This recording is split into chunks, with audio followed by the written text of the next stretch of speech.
My lord, my client, Mr. Donoghue, is a professional scuba diver who had trained in Royal Navy. This incident happened when Mr. Donoghue and his friends went for a midnight swim, which is dive in the sea in the midnight.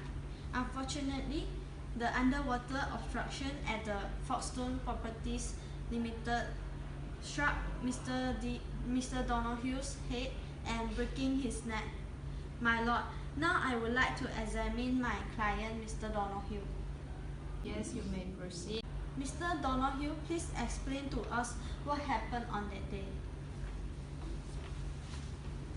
On the day of the incident happened, me and my friends spent Boxing Day evening in a public house called Sakura Muffin. After that, me and some of my friends would like to have midnight swim nearby the house, which is Folkestone Harbour.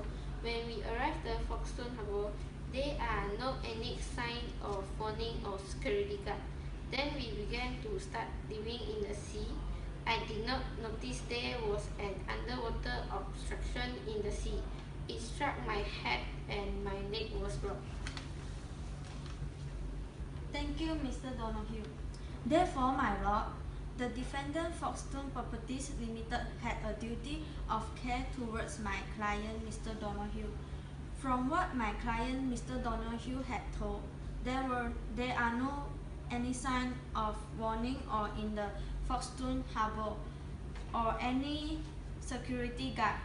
They should have warned the people not to dive in the sea, since they know if it is very dangerous for people to dive at the sea in Folkestone Harbour. Folkestone Properties Limited had responsible to compensate for my client's, Mr. Donoghue's, injury. That's all from me. Thank you, my lord.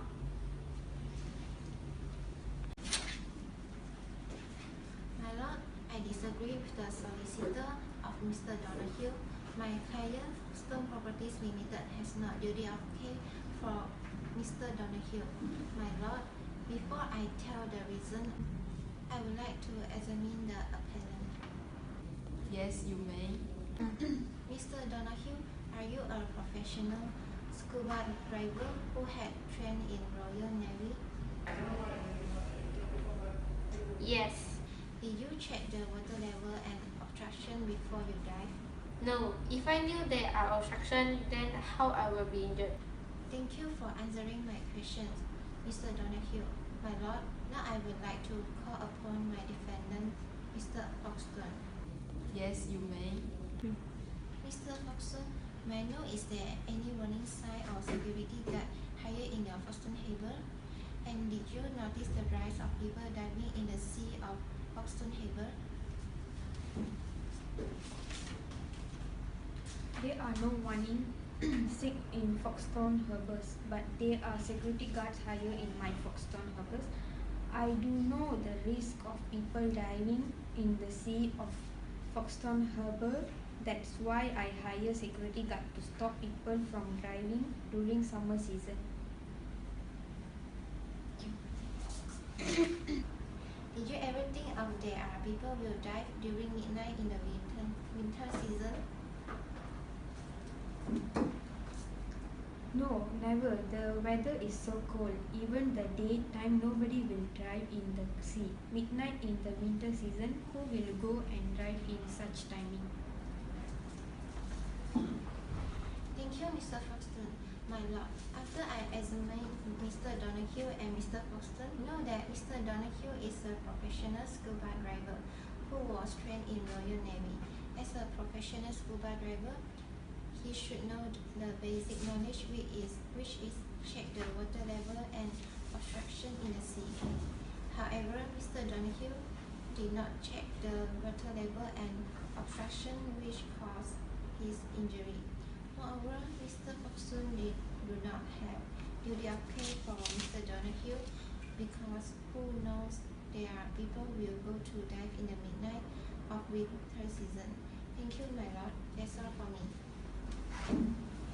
In conclusion, Folkestone should compensate Mr. Donoghue, but the damages reduced by 75% to reflect the extent to which he had failed to take care of his own safety under the law reform, which is Contributory Negligence Act 1945.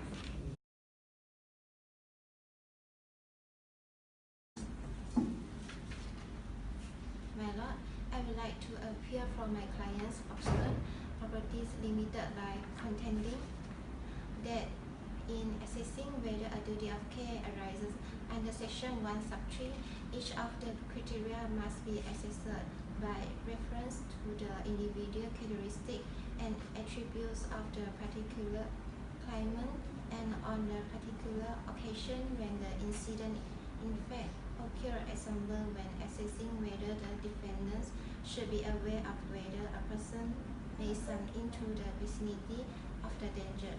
It should be assessed on the likelihood of someone diving into the water in the middle of the night in winter rather than looking at the incidents if diving in during the summer months.